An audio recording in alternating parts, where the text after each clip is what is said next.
Sveiki visi.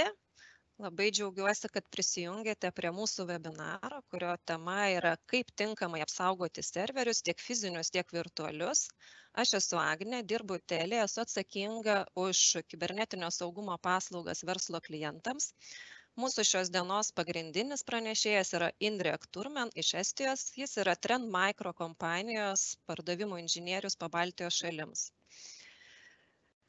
Next slide, please. Mūsų šios dienos programa. Po mano trumpos įžangos girdėsime pagrindinį Indreko pranešimą, kurio metu Indrekas pristatys geriausias serverio saugumo praktikas, taip pat aptars, kaip apsaugoti operacinės sistemas nuo pažeidžiamumų, bei gale prezentacijos matysite demonstraciją pasiremiant realiu pavyzdžiu, kur parodys, kaip Trend Micro sprendimas apsaugo nuo pažeidžiamumų ir bus naudojamas šiuo metu garsiai nuaidėjęs Log4Shell pažeidžiamumo pavyzdys. Na ir webinaro gale turėsime klausimų atsakymų sesiją, kurios metu atsakysime į jūsų klausimus. Klausimus galite užduoti viso webinaro metu ekrano dešinėje esančioje klausimų atsakymų skiltyje. Labai prašau, jeigu galite, rašykite klausimus iš karto anglų kalba, nes mūsų pagrindinis pranešėjas yra iš Estijos ir kol kas dar neišmoko lietuviškai. Okay, next slide, please. Kad įvesti šiek tiek į šios dienos temą, norėčiau pristatyti keletą statistinių faktų apie pažeidžiamumus, kurie pakankamai gerai atspindi, kokioje realybėje mes gyvename. Galbūt žinote, kad šiuo metu viešoje pažeidžiamumų duomenų bazėje yra registruota beveik 170 000 pažeidžiamumų ir per 2020-2021 metus buvo užregistruota virš 18 000 pažeidžiamumų kasmet, tai yra apie 50 pažeidžiamumų kiekvieną dieną. Kas dar svarbu, kad 54-57% iš tų pažeidžiamumų gavo critical arba high risk balą. Tai reiškia, kad tuos pažeidžiamumus galima pakankamai lengvai išnaudoti ir nusikaltėliai tuo sėkmingai naudojasi. Pataisą sukurti operacinių sistemų programinės įrangos gamintojams užtrunka vidutiniškai nuo 60 iki 150 dienų, o įmonėms susidiegti šitą pataisą savo IT sistemose, pasiruošti ir susidiegti užtrunka dar mažiausiai 38 dienas. Taigi iš viso turime 98-188 dienų tokį tarpą, per kurį tos sistemos yra pažeidžiamos ir gali būti išnaudotos nusikaltėlių. Ir nusikaltėliai tą sėkmingai daro, tą puikiai atspindi sekantis keli faktai, kad netgi 75% atakų 2020 metais išnaudojo pažeidžiamumus, kurie buvo mažiausiai 2 metų senumo. Tai reiškia, kad įmonės net ir per tas 200 dienų nesusidėgė pataisų arba nepasinaudojo kažkokiais kitais saugumo sprendimais, kurie padėtų apsisaugoti nuo tų skylių. 84% įmonių turi aukštos rizikos pažeidžiamumų savo perimetre, taip irgi sako statistika. Na ir 60% duomenų praradimo įvykių, kai buvo pavogti ar sugadinti duomenys, įvyko dėl to, kad nebuvo sudegtos pataisos laiku arba nebuvo kitaip suvaldyti pažeidžiamumai. Tai bet kas yra džiugu, kad šios dienos mūsų partneris, kompanija Trend Micro turi sprendimą ir turi atsakymą, kaip padėti jaustis saugiai tuo metu, kol dar nėra pažeidžiamumo ar kol tas pažeidžiamumas dar nėra sudiegtas mūsų IT sistemose. Trend Micro savo sprendimuose naudoja unikalų tokį funkcionalumą kaip virtual patching, apie kurį Indrekas papasako savo pristatymo metu detaliau. Na, o mes, TELIA įmonių grupė, bendradarbiaujam su kompanija Trend Micro pakankamai senai. TELIA Lietuva maždaug 2 metus esame partneriai su Trend Micro. Ir pirmas sprendimas, kurį pristatėme savo klientams, yra darbo vietų apsauga. Next slide, please.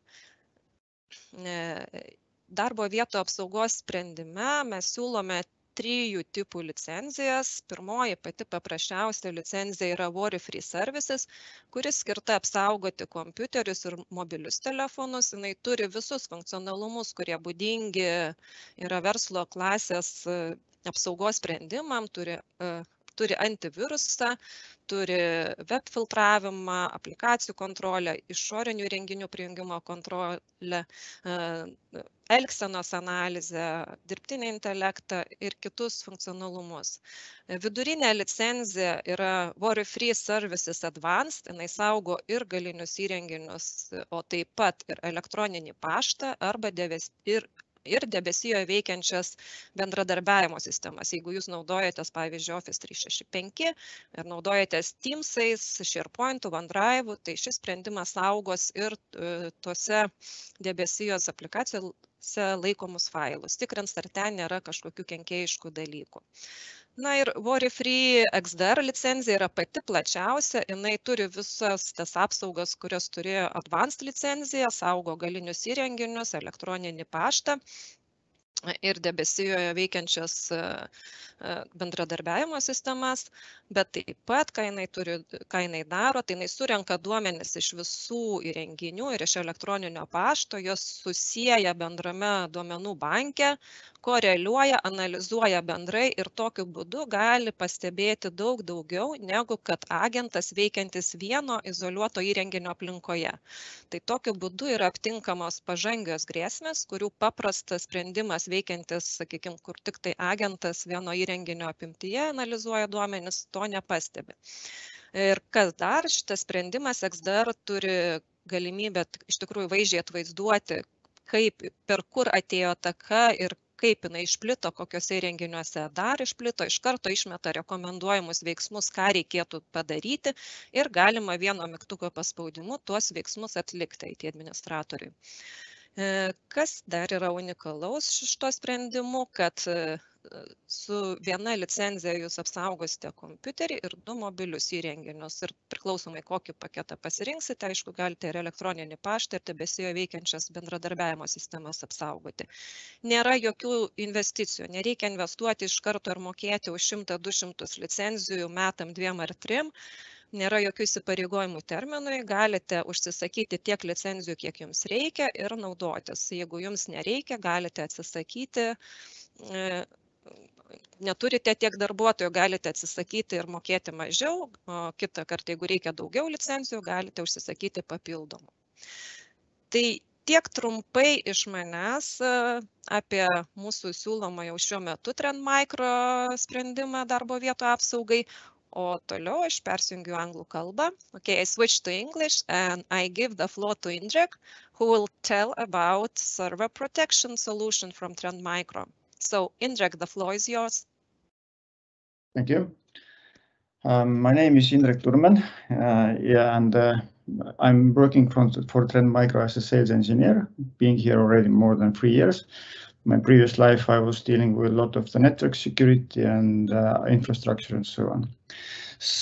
But today's topic is how to protect servers, either physical or virtual. Are they in your on-premise data center or maybe cloud infrastructure? So let's dig in. So first, short overview of Trend Micro. Trend Micro has been in cybersecurity business more than 30 years already, headquartered in Tokyo. More than 7,000 employees doing products for the consumers, small business, mid-size and enterprise customers. And in cybersecurity, size matters. We have deployed more than 250 million endpoints and other products all over the world. So whatever business you are in, more data you have, better you are. Yeah. So more information we have, better machine learning models we can build, and better reputation filters we have, and so on. Trend Micro has security centers all over the world. So we are the company who are actually also doing the research, not only products, and we do see a lot of targeted attacks because we're offering also services like managed detection response and incident response service. We are really strong in vulnerabilities and exploit research. We have products for OT environments and so on. And this is relating to today's topic very well. This is Trend Micro reports more than 60% of the vulnerabilities in the market. Why it is so? It is because we own the world's biggest bug bounty program, Zero-Day Initiative. We are buying vulnerabilities from the market, from independent researchers and so on. And we test the vulnerability. If this vulnerability is really there and it's exploitable, we let the vendor to know about it. But at the same time, we start to actually build defenses in our products to protect those vulnerabilities. Yeah? So we have IPS models in endpoint protection, in server protection, and also we do have the dedicated IPS. So all that information what we get, and in many cases before even the vendor knows, all that information goes to our products. Yeah, and basically, if we talk about the products are as good as your research. So, and I believe that Trend Micro is in that business pretty strong. But let's dig into the products. Trend Micro focuses 3 key areas. So the first area is everything about the servers, and this is more of today's topic. Today we will speak about how to protect servers, virtual, physical, but we also have protection for the containers, applications, cloud storage. We can scan the cloud, tenants like AWS, Microsoft, Google for misconfigurations and so on. Second area where we focus heavily is the user protection side. Like Agnė already mentioned, we have the protection for the endpoints and also for the applications. So it doesn't matter if the user is in the endpoint or they are using maybe Office 365, we can be there and inspect it. We can clean their malicious emails, phishing, business email compromise, files from the OneDrive and so on. And we do also have the email gateways and web proxies available. And the third area where we focus is the network side. We have dedicated IPS devices there. We also have a breach detection solution. We can put sensors to the network and monitor network and look for the lateral movement. And we focus heavily on OT environments. We have their dedicated solutions. And everything, all our products will be brought together in Vision One platform. The heart of this platform is the XDR, so cyber incident detection and response. We can detect automatically incidents, we can correlate, we can visualize, so that you can understand what happened and why. When you understand it, you can respond faster. Also, we are bringing their other functionalities. We do have the risk visibility, zero trust risk insight. We can give the risk score of the company and users and devices, and you can focus there and you can look further. And we bring there also policy management. So all our products will be consolidated in the Vision One. And we do integrate a lot with the third parties. Third-party firewall vendors we can integrate with. We can send suspicious objects to be blocked by the firewalls. We integrate with vulnerability scanners. We also can block and protect those cloud infrastructure environments and containers and so on. So this is our portfolio. But let's move further to today's topic. So Cloud One portfolio, where we have workload security, which is protecting servers. That's today's topic. But just quickly mention that other services, what we have in Cloud One is container security. We can scan container images before you run those. We can protect applications. Doesn't matter if they're running even in the we can protect applications in the functionless environments like Lambda functions, serverless environments. We can integrate into application-based libraries and basically micro agent in your application. We can scan the Azure blobs and AWS S3 buckets.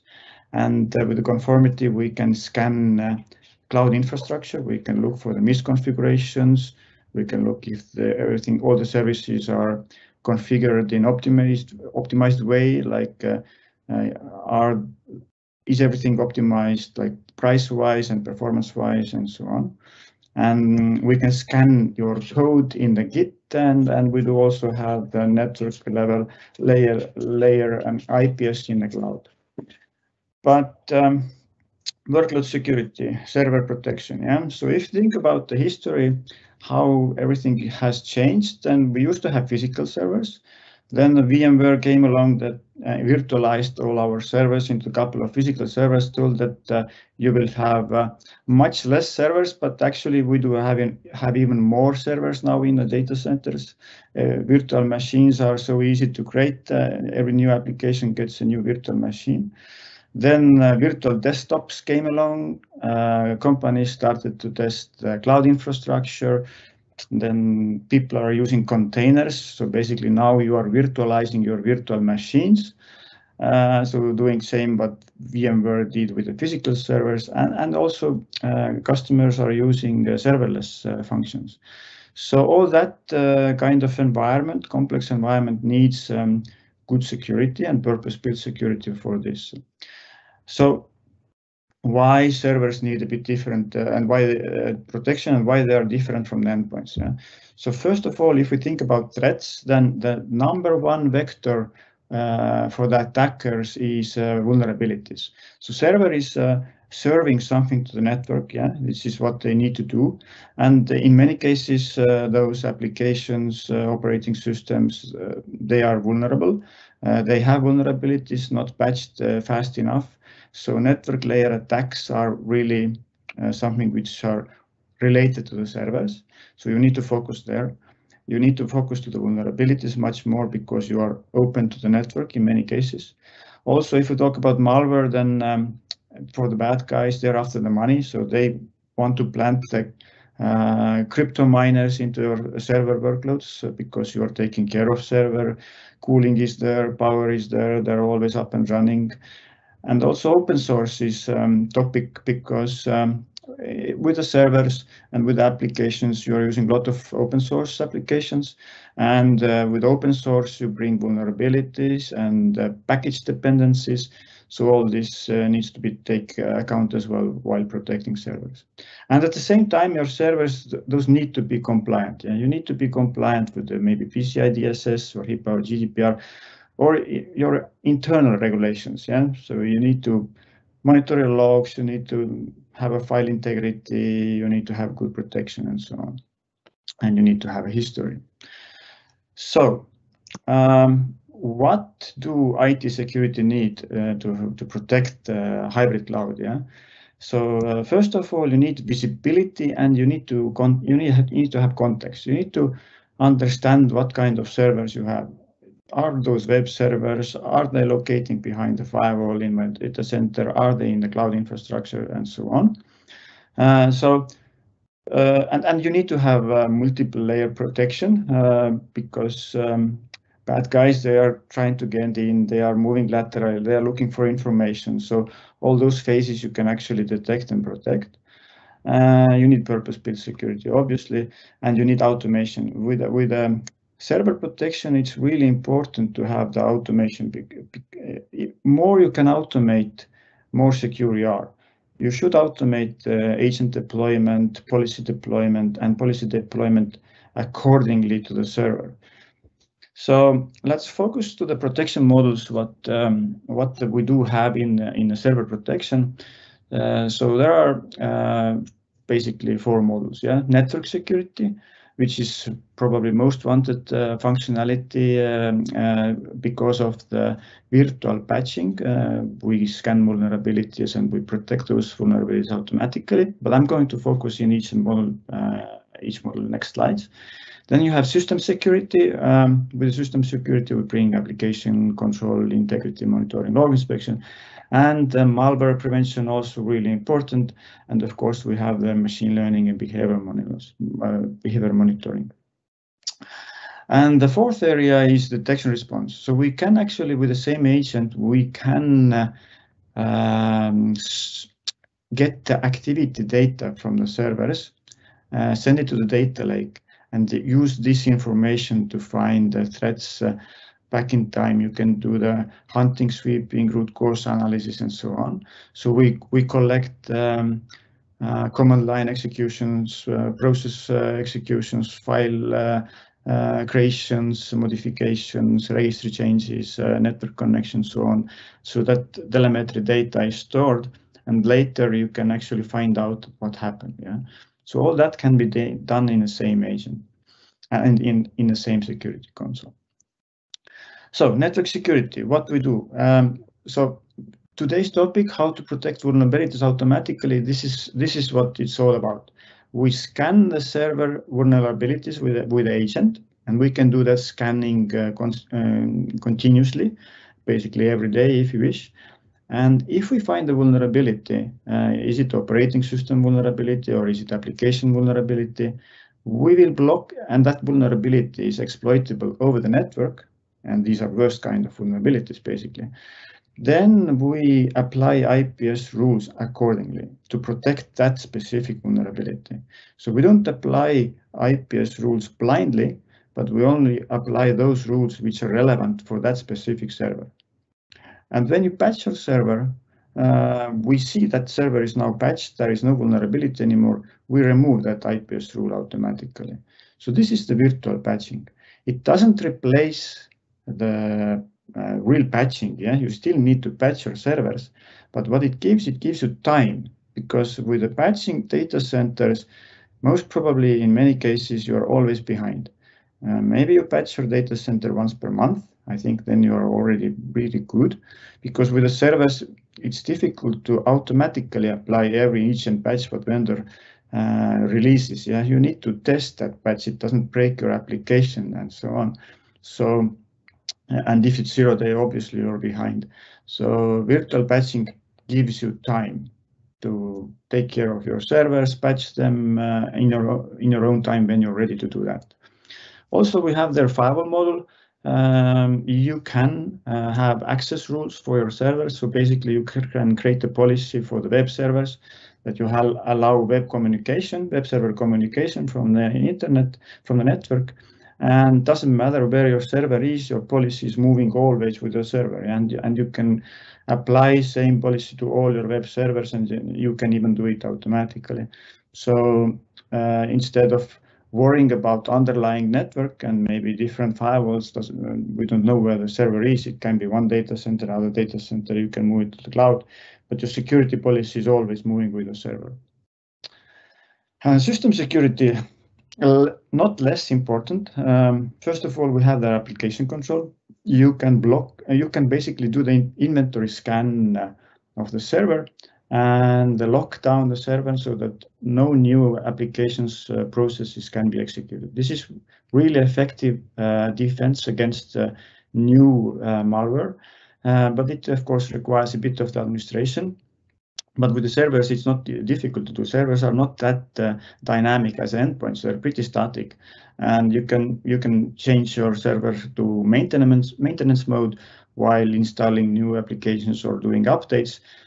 In the maintenance mode, we will learn all the new applications, whitelist them, and then you go out from the maintenance mode. We lock it, and everything will work. Yeah. Integrity monitoring, you can monitor system file changes, system directory changes, configuration changes. You can define your own directories or files which you are monitoring. We can monitor registry changes so that you will know that if the change was done, who did it, when they did it, and what was changed. Yeah, and if you want to be compliant with the regulations, this is one thing what you need to have in a server protection. Also, we bring the log inspection. We can monitor operating system logs, application logs. We're looking from their threat indicators. We alert about those, and we obviously send those to the CM. Yeah. And malware prevention, like I mentioned, we do have their machine learning and behavior analysis. Of course, we are using also reputation filters because this is the easiest, and it doesn't consume much of the resources to find the known bad or known good. But obviously, this is not enough nowadays. You need to have better layers. So after identifying is it good or bad, we block or allow, and if we don't know, we apply machine learning. We extract the object in the code level, we look the similarities of previously seen malware families, and we predict if it's malicious or is it not malicious. And also behavior analysis, let's say something is already started, maybe it comes from the memory. So we are monitoring process behavior and looking at attack indicators. Let's say process starts to encrypt files fast. We can terminate the process and we can give files back. So this is what we do with against ransomware in a memory. And we do have sandbox integration, so you can have the cloud sandbox integrated there and send in the last resort we will send the suspicious file to the sandbox to be detonated. So now if you think about those layers like system security, like network system security, network layer security, and then malware prevention, and if we think now how ransomware works, so what we can do in different phases. First of all, of course, when something is executed from the server, we apply behavior monitoring and machine learning to find this new malware. That's one thing what we can do. Second thing, we can lock down the servers with application control. Then no new processes can be executed. So that also protects you if something is executed in the server. But we can also use IPS model, because this IPS model, what we have there, is a full-blown IPS. We can block encryption attempts over the Samba network. Maybe the endpoint is affected and infected, and somebody is trying to encrypt network shares. We can identify that with IPS and block there as well. And we can detect the command control connections from the server outside, and we can block those as well. So that's the layered protection for your servers. And now, really important part, again, vulnerabilities. So how it works. Trend Micro will identify the vulnerability, and we will let the vendor to know. In that case, we have the vulnerability information even before the vendor has it. And obviously, we are ahead of the vendor and ahead of our competition. But let's say this vulnerability was coming from some other researchers, and the vendor now comes public and tells that, okay, this vulnerability is there, and we start to patch. We patch it, here is the patch, and we release it, you test it, and then you are protected. But all that time with a virtual patching, we can continuously protect. So vendor comes public, patch is available. So you know the patch is there, but you need to test it. You need to test if it doesn't break your application. So it takes some time. And like Agnė in her slides and presentation already mentioned, that it might take quite a long time before you patch. After that, you start to deploy it. You deploy the patch and you are completed and you're done. You're protected. So what virtual patching brings you is actually time. So you can take time, you can test, you can deploy, and all the time you know that you are protected by the virtual patching. And that's the virtual patching. And if we now show the screenshot quickly from the server protection, then here is the view from the server. It's Ubuntu server, basically, which is running some vulnerable application, and it happens to be log4j vulnerability. So we can scan the server for recommendations. So this is basically vulnerability scanning, and we can apply those IPS rules, which are for assignment automatically, if you wish. You can choose is it automatic or not, but of course we recommend automatically, and we start to immediately protect that vulnerability. And that's the key of this virtual patching, and this is what we can do. And I will show it in the demo. So IPS model, we have other models available, like I already said, for the server. And here we scan. Here is it's visible that we identified 17 IPS rules which needs to be applied to the server. Okay, second part, visibility and context. So if you don't see it and you don't know it, you cannot protect it. So are you sure that your security console is showing all the servers? because usually you see your servers when the agent is deployed and they start to be visible in your security console. But what about those servers which don't have the agent deployed? Yeah. So how can we bring this visibility to you? So it's really important that security tool can integrate to the control plane of vCenter, for example. So we can integrate with the vCenter, we can integrate to the Azure, AWS, Google platform, so that you can see all the security, all your servers, and doesn't matter if the agent is there or not. So if somebody creates a server and you see that the agent is not deployed, you as a CISO or responsible person for security, you can immediately tell to the operating team that, come on guys, you need to apply security as well. But that can be automated as well. So it's really important to get that visibility if somebody creates the new servers, but also you need to remove the servers automatically, because one day you delete some servers from your vCenter, you don't want them to hang there in a security console with a cannot connect errors. Yeah? You want those servers to be removed from the security console also automatically. So here is a screenshot from left side. We have vCenter. You have your vCenter groups and servers running there, and the right side it's a security console. Basically, we connect to the vCenter. We have the same groups. We have the same servers. We can see if the server is up and running. Also, same in the security code. We can see it. We can see if it's in development group or is it in a production group maybe. We can see what operating system this server has. We can deploy the policies based on that. We can deploy policy based on operating system.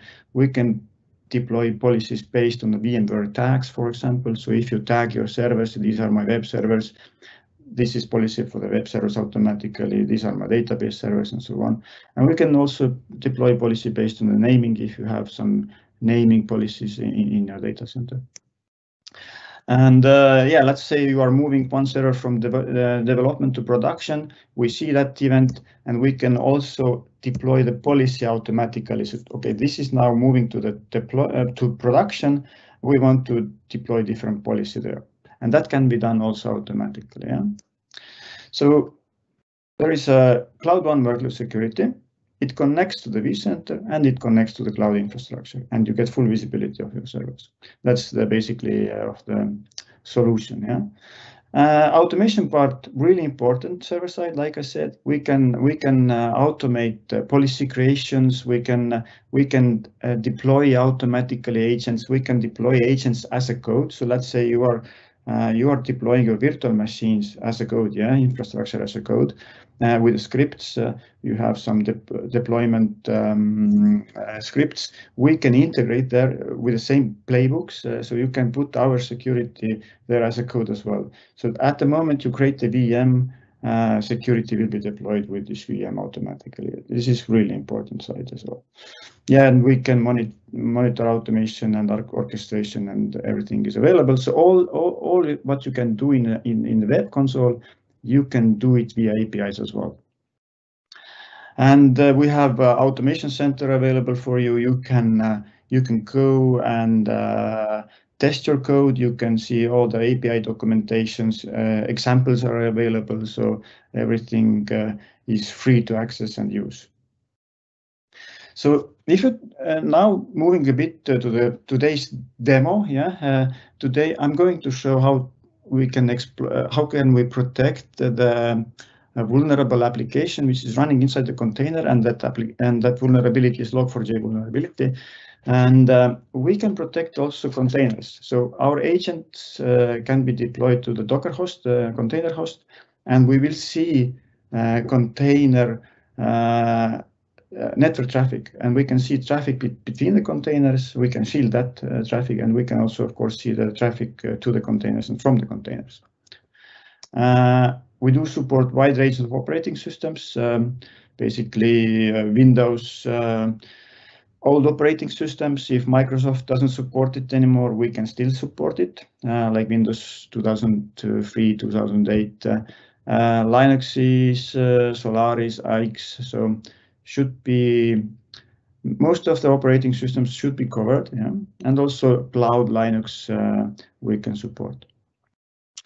And shortly, if we now think about the detection response part, like I said, we can collect the telemetry information to the data lake, to the Vision One platform, and actually we are collecting the telemetry information from the different layers, but server is one of the layers. And then if the incident happens, we can correlate and visualize it. And if we talk about servers, what we can do here is that we are collecting telemetry data. I said like registry changes, command line executions, and all that. But also we can collect logs to the data lake, application changes, sending that information to the data lake. We can now tell you what happened. And this is a screenshot of one of the correlated alerts, but basically you will see all the objects. You can open remote shell and you can respond to the threat. And this one I'm going to show now in a demo. So first of all, in a demo, I have recorded this video just in case, because sometimes demo guards are not my friends. So I did record it, but I'm going to run it and explain it while doing it. So on left side, I have a Ubuntu server. This is the victim. Here I have the Docker running and container running, and in that container I have vulnerable application. So this is one container running there. I can basically list the content of the container. So if a Docker exec, you can list the directory. So I show the content of the server, and I want to show you the content of the temp folder. And this exploitation, but I'm going to demo, is that we can remotely execute the command in the victim server, and we will create a temp in a temp directory. We will create a text file pwned. And if that text file is created, it means that the attack was successful. So on the right side, I have the Kali Linux 2 tabs. In this one tab, I will run the web server and LDAP server. And I'm going to now wait until the victim connects here. And now I'm going to send the HTTP request to the victim's application. This request actually will now exploit the log4j vulnerability, which is a logging vulnerability. Basically, that command will be logged in a victim server and it will be executed. And this will create the outbound connection to my attacker's LDAP server. And from that LDAP server with a response, I'm basically sending the payload and taking over this server. We can create a command control outbound, but in my example, we will just create a text file. So I'm sending this command, hello world, means that was successful attempt. And we can now go to the victim machine and we can check if the text file was created. Yeah. So we list the directory. Okay, the same IP address. I'm just showing the IP addresses, but this is not maybe that important right now. So let's list the directory, and we can see that pwned file was created. It wasn't here before, but now it's here. So this attack was basically successful. And we can now go to the workload security. This is the security console for the servers. And let's go to the servers. So here is a group of the servers, which is Indrek's lab. And this lab Ubuntu server is here connected to the security console. If I open it, you will see what the security modules are switched on, and you can configure it here. You will see that it is Ubuntu server, it is Docker engine there, what is the version. And if we now go to the IPS, then we see that, okay, no IPS rules deployed, obviously, and we can now scan the server for recommendation. And that scanning can be done also automatically in scheduled. Yeah. So we scan the server for the vulnerabilities, and soon we will see recommended IPS filters. Meanwhile, I'm going to delete this text file from the container. And yeah, you see that, okay, recommendation scan was done, and we have here 16 IPS rules. Yeah, which should be deployed. And if we have here automatically implement type intrusion prevention recommendations, yes, then those rules will be deployed automatically. So let's put it to yes. And we see that the policy is now sent to the server here in the tasks. Yeah. And after the policy is sent, we will get the rules deployed. And here it is. Okay, rules are deployed, quite many of them. If I open it, I can see what rules are deployed. We can see information about the rules, what are the CVEs, what are the vulnerabilities, what is the CVE score. You can open the IPS rule basically here, and you can assign more if you wish.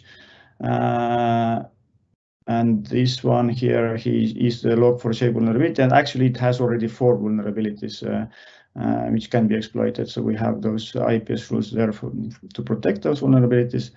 And you can also, you can see the CVS score and so on.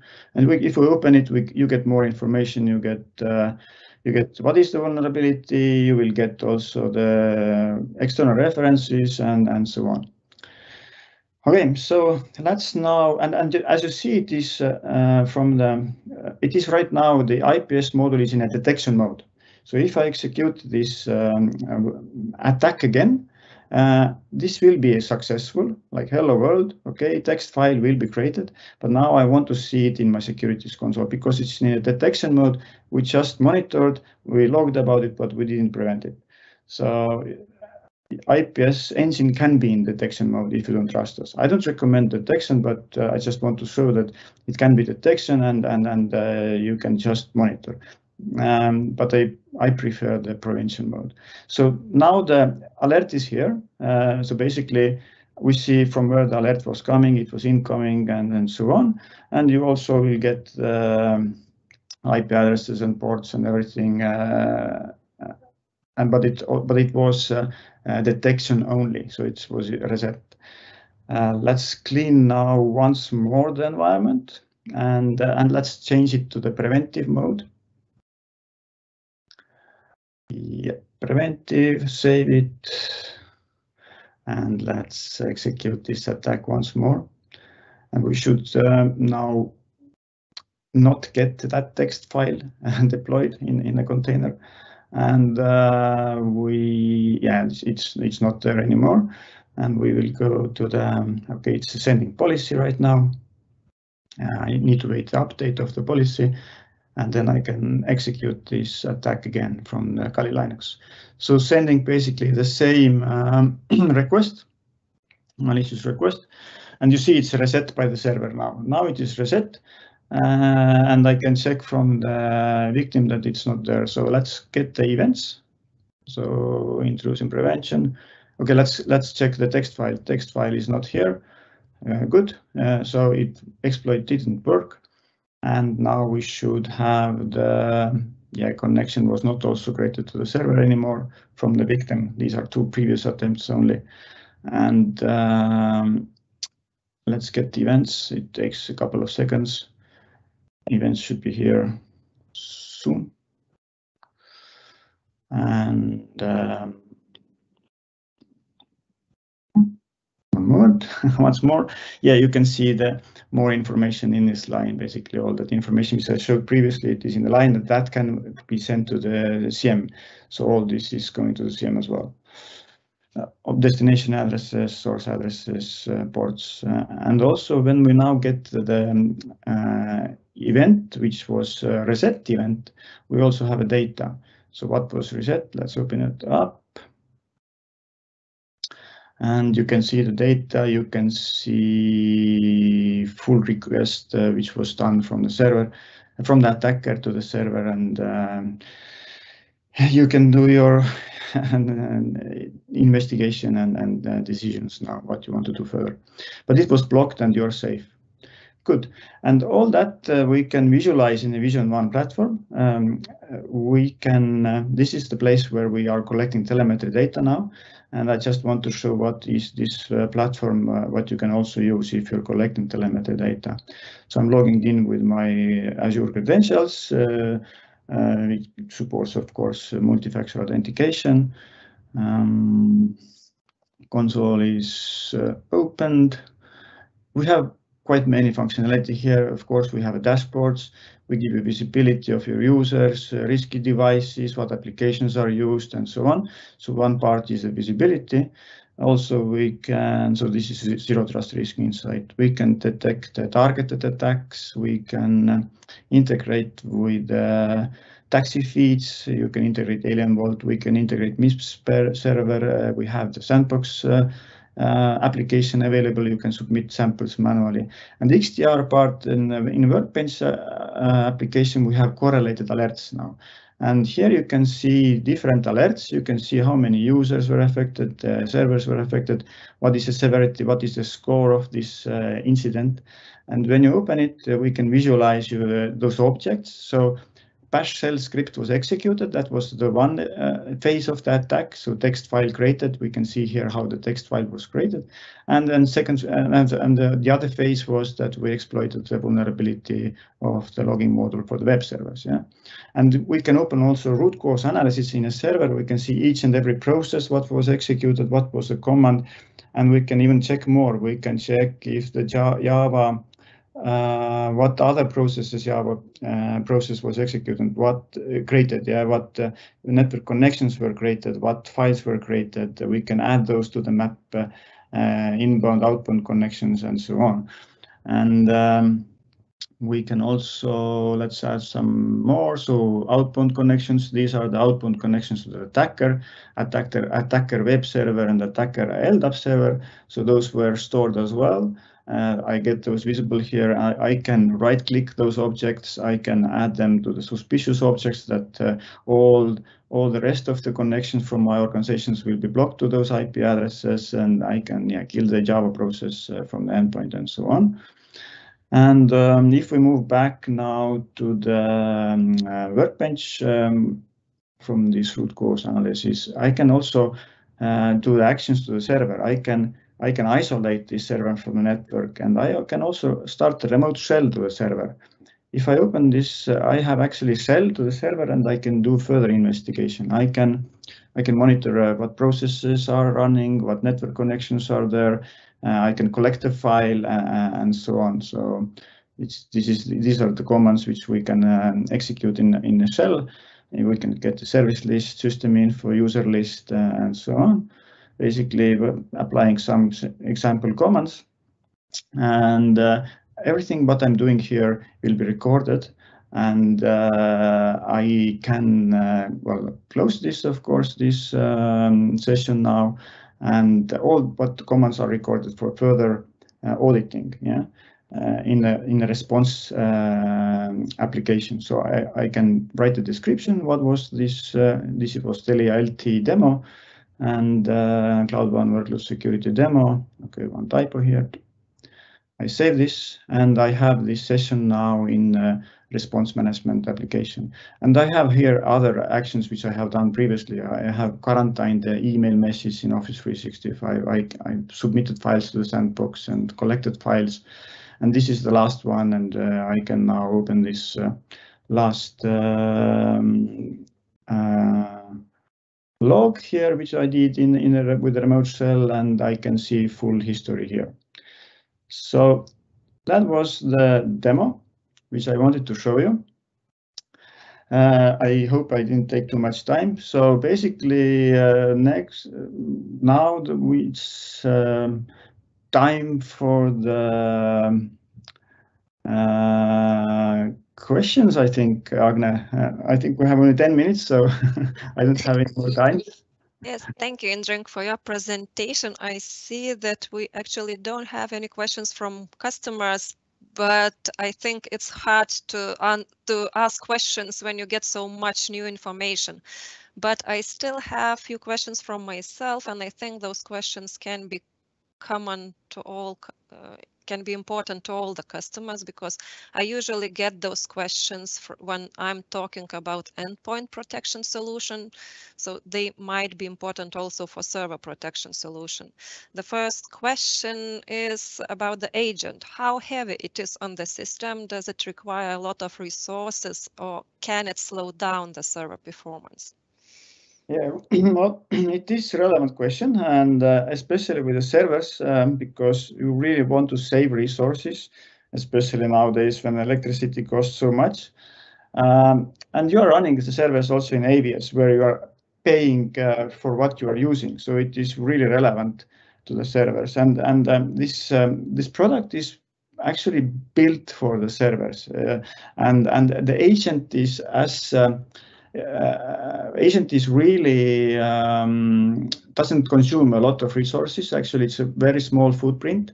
And as you saw, like for example, IPS model, yeah, instead of applying 7,000 rules, which we have there to the server in the kernel level, we will apply only relevant rules. Yeah, that will save the resources. If we talk about integrity monitoring, you don't need to do it in real time. In real time, it will consume obviously a bit more, but you can do the scheduled inventory scans. Like you can check not inventory scans, but the integrity monitoring scans. You can check those changes for, let's say, every evening. So you will check that what kind of changes have been done in the servers in the daytime. So obviously every security adds some kind of footprint in your server, but it is optimized, of course, and you need to find a balance between the security and usability. But yes, agent is really small footprint, and yeah, it's relevant. Okay, thank you. And I see we have one question from customer. Did you dealt in some way with the SolarWinds hack? Me, not personally, but yes, if I remember correctly, it was a supply chain attack, and these are. I hope it was, yeah. These are really relevant, of course, because to fight against the supply chain attack, it's really difficult. In many cases, if you trust the vendor and you trust the vendor updates, and you have this application installed in your servers, and now vendor updates is malicious. It brings, let's say, some malicious DLL, and there will be command control connection or something like that. In many cases, these updates are not checked as it would be coming from untrusted sources. So in that case, of course, protection layer is important, but that's why we need also detection response. So you need to monitor those activities, and you need to have capabilities to investigate and sweep. So when the breach comes public and there are IP addresses or hashes, file hashes, which are related to that hack, we can immediately automatically scan your data, your activity data. And if we see that you have been affected by this attack, you get to know immediately which were the servers, when this connection was created or file was created, and what you should do, recommended actions as well. And those actions can be also done automatically based on the severity of the attack or incident. So if it's high severity incident or critical, we can actually automatically block this file for all the servers in your environment and IP connections, and we can. Well, you don't probably want to quarantine your server because you break your application, but yeah, we can block those suspicious objects, and we will let you know which servers are related to this attack. Yeah, okay, thank you, Indrek. And one more question. As I understood from the video, we cannot see XDR events unless some of virtual patching rules are enabled. No. Well, if we talk about events, we can see, well, what we do. We collect, obviously, we collect detection events to our data lake. And the virtual patch was applied and detection was there and log event created. But at the same time, with the XDR add-on, we are monitoring activities also. And we know those malicious URLs, we know this vulnerability. We actually have rules to detect this kind of exploits without any protection as well. You can apply the detection response part or this monitoring part separately. In that case, we cannot protect you anymore, but we will detect it. And we will visualize it in a Vision One platform, and you will see that exactly what happened. And from there, you can do the response actions. You can block those IP connections to the attacker web server, LDAP server, for example, in my case. Of course, you can well, isolate the server, but you maybe don't want to do that. But you can go and fix this server then and patch those vulnerabilities. But obviously, having protection layer gives you the protection, but the text response is important as well. Yeah. So yes, we can see it without IPS rules. Okay, thank you, Indrek, for your presentation. I think if our customers will have questions, they can always come back to our sales managers and ask those questions. We will give the answers later. Tai ačiū visiems dalyvavusiems ir prisijungusiems, skyrusiems savo laiką. Po webinaro jūs gausite vaizdo įrašą su specialiu pasiūlymu. Ir dar kartą dėkoju. Jeigu turėsite daugiau klausimų, kreipkitės į TELIA vadybininką.